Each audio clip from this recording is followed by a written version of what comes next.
Ladies and gentlemen, it is time to welcome on stage our first performer in the third and final section. We need a round of applause. It's going to start at the back, and it's going to have a kind of ooh to it. So start at the back with a ooh to it.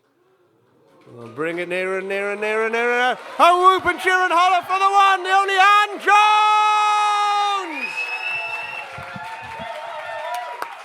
Yeah.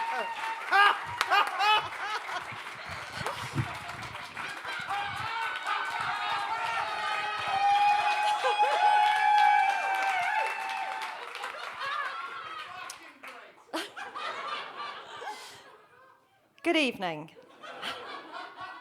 I'm Anne Jones. I started counselling about 6 weeks ago, another course of counselling, and the counsellor has said to me that on that very first session, she said, you need to trust yourself. You need to stop seeking validation from other people. So I signed up for a stand-up comedy course. No pressure to laugh or anything, but... and I should probably say as well, before I go any further, I was raised Catholic.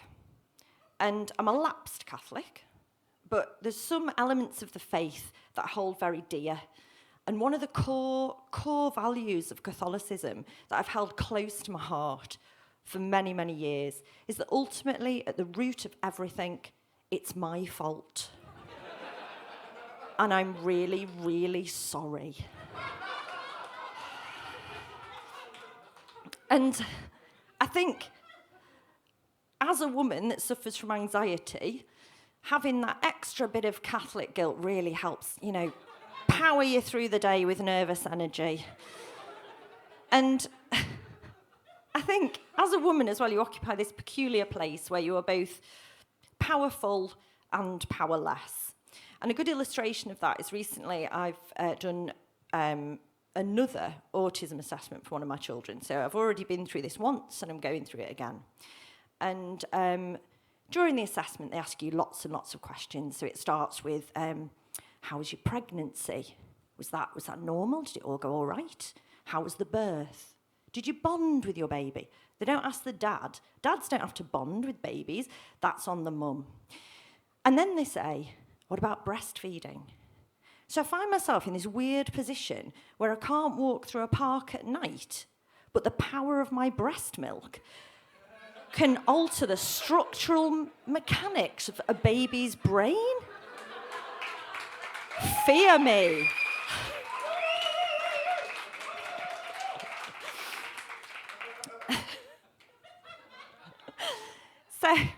So I'm going through this assessment at the moment, and it made me think about how maybe women need a little bit of extra validation.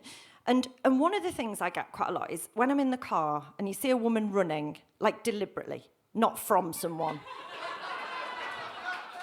or towards a bus, but deliberately, like in kit, running.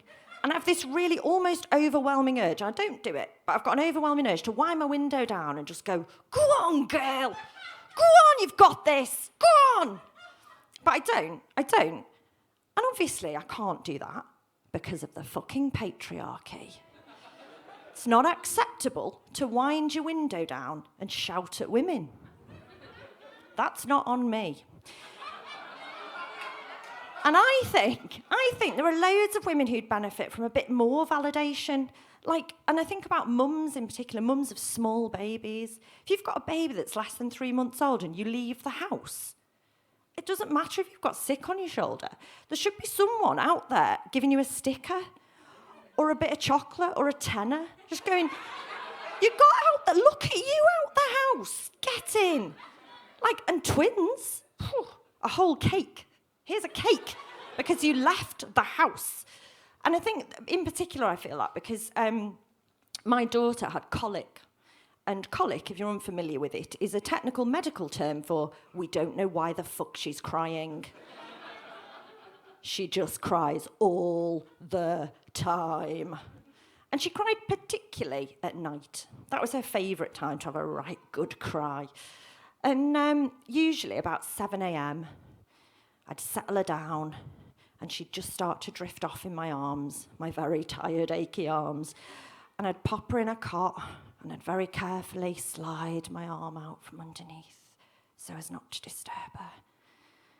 And my son would bounce into the room, and he was 2, and he'd come in and he'd say, "Mummy, what we're doing today?" And I'd say, "The same thing we do every day, son, watching CBeebies and weeping." I've been Anne Jones. Thank you very much.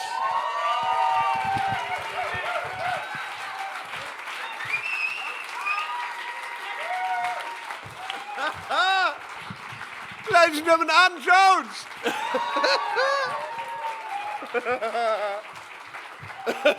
There's a story behind that T-shirt as well, and that chef's kiss. Chef's kiss. That was...